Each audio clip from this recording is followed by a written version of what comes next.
ಅಡಿಯೇನ್ ರಾಮಾನುಜದಾಸನ್. ಆಳವಂದಾರ್ ತಮ್ಮ ಅಂತಿಮ ಕಾಲ ಹತ್ರ ಬರ್ತಾ ಇರೋದನ್ನ ಅರಿತು ತಮ್ಮ ಶಿಷ್ಯ ಮಹಾಪೂರ್ಣರನ್ನ ರಾಮಾನುಜರನ್ನ ಕರ್ಕೊಂಬರೋ ಹಾಗೆ ಹೇಳಿ ಕಳಿಸ್ತಾರೆ.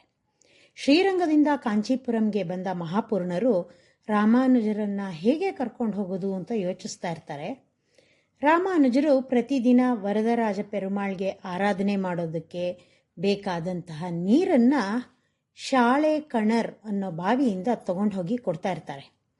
ಇದನ್ನು ಅರಿತ ಮಹಾಪೂರ್ಣರು ಆ ಬಾವಿ ಬಳಿ ನಿಂತು ಜೋರಾಗಿ ಸ್ತೋತ್ರ ರತ್ನದಿಂದ ಒಂದು ಸ್ತೋತ್ರವನ್ನ ಹೇಳಕ್ಕೆ ಶುರು ಮಾಡ್ತಾರೆ. ಬಾವಿ ನೀರಿಗಾಗಿ ಬಂದ ರಾಮಾನುಜರು ಇದನ್ನ ಕೇಳಿ ಬಹಳ ಚೆನ್ನಾಗಿದೆ, ಇದನ್ನ ಯಾರು ಬರೆದಿದ್ದು ಅಂತ ಕೇಳ್ತಾರೆ. ಆಗ ಮಹಾಪೂರ್ಣರು ನಮ್ಮ ಗುರುಗಳಾದ ಆಳವಂದಾರ್ ಬರೆದಿರುವ ಸ್ತೋತ್ರ ರತ್ನ ಅನ್ನೋದ್ರಿಂದ ಆಯ್ದುಕೊಂಡಿದ್ದು ಅಂತ ಹೇಳ್ತಾರೆ. ರಾಮಾನುಜರು ನಾನು ಅವ್ರನ್ನ ಭೇಟಿ ಮಾಡೋದಕ್ಕೆ ಸಾಧ್ಯನಾ ಅಂತ ಕೇಳ್ತಾರೆ. ಆಗ ಮಹಾಪೂರ್ಣರು ಬಹಳ ಸಂತೋಷದಿಂದ ಖಂಡಿತವಾಗಿ ಸಾಧ್ಯ, ನೀವು ನನ್ನ ಜೊತೆ ಬಂದ್ರೆ ನಾ ಕರ್ಕೊಂಡು ಹೋಗ್ತೀನಿ ಅಂತ ಹೇಳ್ತಾರೆ. ತಮ್ಮ ಕೆಲಸ ಇಷ್ಟು ಸುಲಭವಾಗಿ ಆದದ್ದು ಮಹಾಪೂರ್ಣರಿಗೆ ಖುಷಿ ಕೊಡುತ್ತೆ. ರಾಮಾನುಜರು ನೀರು ತೆಗೆದುಕೊಂಡು ಹೋಗಿ ಕೊಟ್ಟು ವರದರಾಜ ಸ್ವಾಮಿಯ ಅಪ್ಪಣೆ ಬೇಡಿ ಶ್ರೀರಂಗಕ್ಕೆ ಹೊರಡ್ತಾರೆ. ಮಹಾಪೂರ್ಣರು ಮತ್ತು ರಾಮಾನುಜರು ಇಬ್ರು ಬರೋ ವೇಳೆಗೆ ಆಳವಂದಾರ್ ಪರಮಪದ ಸೇರ್ಬಿಟ್ಟಿರ್ತಾರೆ. ಮಹಾಪೂರ್ಣರು ಮತ್ತೆ ರಾಮಾನುಜರು ಇಬ್ರು ಬಹಳ ದುಃಖದಿಂದ ಮೂರ್ಛೆನೆ ಹೋಗ್ಬಿಡ್ತಾರೆ. ಸ್ವಲ್ಪ ಕಾಲದ ನಂತರ ಎಚ್ಚೆತ್ತ ರಾಮಾನುಜರು ಆಳವಂದಾರವರ ದರ್ಶನಕ್ಕೆ ಅಂತ ಹೋಗಿ ನೋಡಿದಾಗ ಆಳವಂದಾರವರ 3 ಬೆರಳುಗಳು ಮಡಿಸ್ಕೊಂಡಿರೋದನ್ನ ನೋಡ್ತಾರೆ. ಇದ್ರ ಬಗ್ಗೆ ಅವ್ರ ಶಿಷ್ಯರಲ್ಲಿ ಕೇಳಿದ್ರೆ ಅವರು ಏನೋ ನಮಗೇನು ಗೊತ್ತಿಲ್ಲ ಅಂತ ಹೇಳ್ತಾರೆ.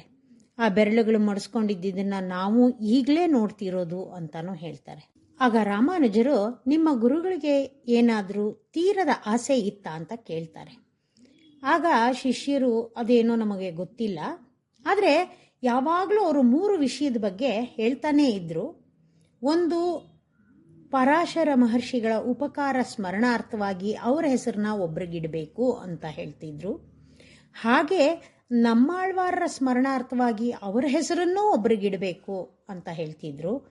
ಮತ್ತೆ ಮುಖ್ಯವಾಗಿ ಬ್ರಹ್ಮಸೂತ್ರಕ್ಕೆ ವಿಶಿಷ್ಟಾದ್ವೈತ ಸಿದ್ಧಾಂತದ ಪ್ರಕಾರ ಒಂದು ಭಾಷ್ಯ ಗ್ರಂಥವನ್ನ ರಚಿಸಬೇಕು ಅಂತ ಹೇಳ್ತಿದ್ರು ಅಂತ ಹೇಳಿದ್ರು.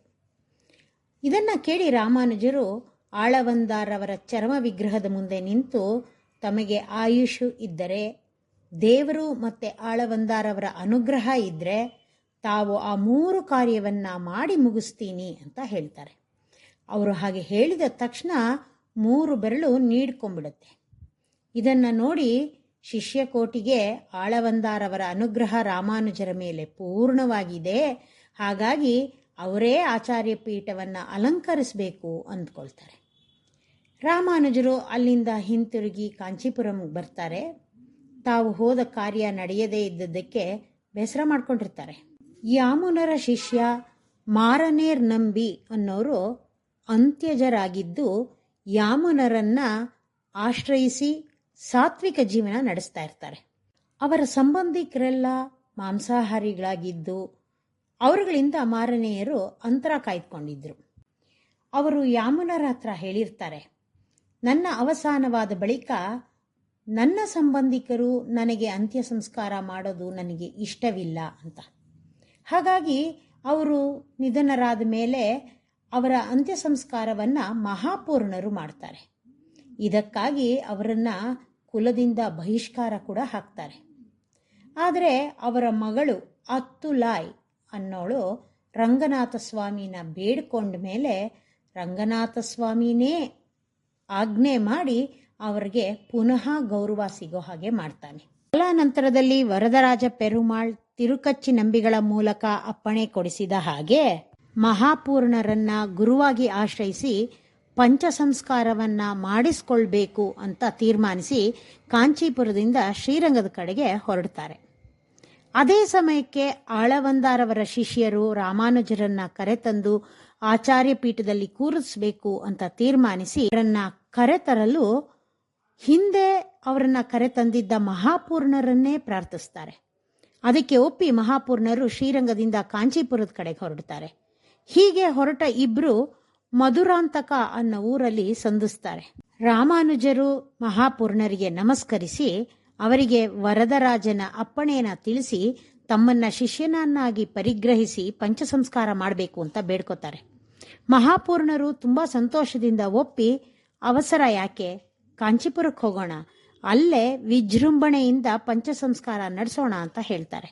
ಆದರೆ ರಾಮಾನುಜರು ಈ ಹಿಂದೆ ಆಳವಂದಾರರನ್ನ ನೋಡಲು ಹೊರಟಾಗ ನಡೆದದ್ದನ್ನು ನೋಡಿದ ಮೇಲೂ ನೀವು ಹೀಗೆ ಹೇಳ್ಬೋದೆ, ಕಾಂಚೀಪುರ ತಲುಪೋವರೆಗೂ ನಾನು ಬದುಕಿರ್ತೀನಿ ಅಂತ ಖಚಿತವಾಗಿ ಹೇಳಲು ಸಾಧ್ಯವಿಲ್ಲದೆ ಇರೋವಾಗ ಇಲ್ಲೇ ಈಗಲೇ ಪಂಚಸಂಸ್ಕಾರ ಮಾಡಿಬಿಡಿ ಅಂತ ಕೇಳ್ಕೊತಾರೆ.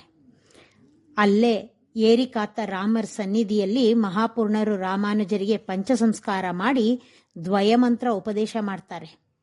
ಅಲ್ಲಿಂದ ಹೊರಟು ಎಲ್ಲರೂ ಕಾಂಚೀಪುರಕ್ಕೆ ಬರ್ತಾರೆ. ರಾಮಾನುಜರು ಮಹಾಪೂರ್ಣ ದಂಪತಿಗಳನ್ನ ತಮ್ಮ ಮನೆಯಲ್ಲಿ ತಂಗುವಂತೆ ಕೇಳ್ಕೊತಾರೆ. ಮಹಾಪೂರ್ಣರು ಪತ್ನಿ ಸಮೇತರಾಗಿ ರಾಮಾನುಜರ ಮನೆಯಲ್ಲೇ ಉಳ್ಕೋತಾರೆ. ರಾಮಾನುಜರ ಪತ್ನಿಗೂ ಮಹಾಪೂರ್ಣರ ಪತ್ನಿಗೂ ನಡುವೆ ಸಾಮರಸ್ಯನೇ ಇರೋದಿಲ್ಲ.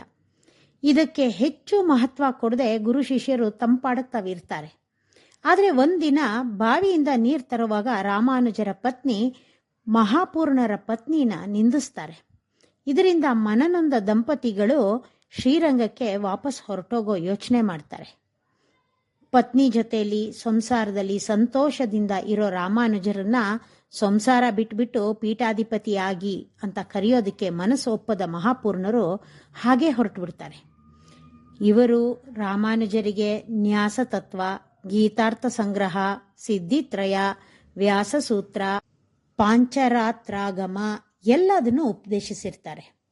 ಮುಂದೆ ರಾಮಾನುಜರು ಪೀಠಾಧಿಪತಿ ಆದಮೇಲೆ ಶಿವಭಕ್ತ ಚೋಳ ರಾಜನ ಆಸ್ಥಾನಕ್ಕೆ ರಾಮಾನುಜರ ಬದಲು ಕೂರೇಶನ ಜೊತೆಯಲ್ಲಿ ಇವರು ಹೋಗಿ ಕಣ್ಣು ಕಳ್ಕೋತಾರೆ.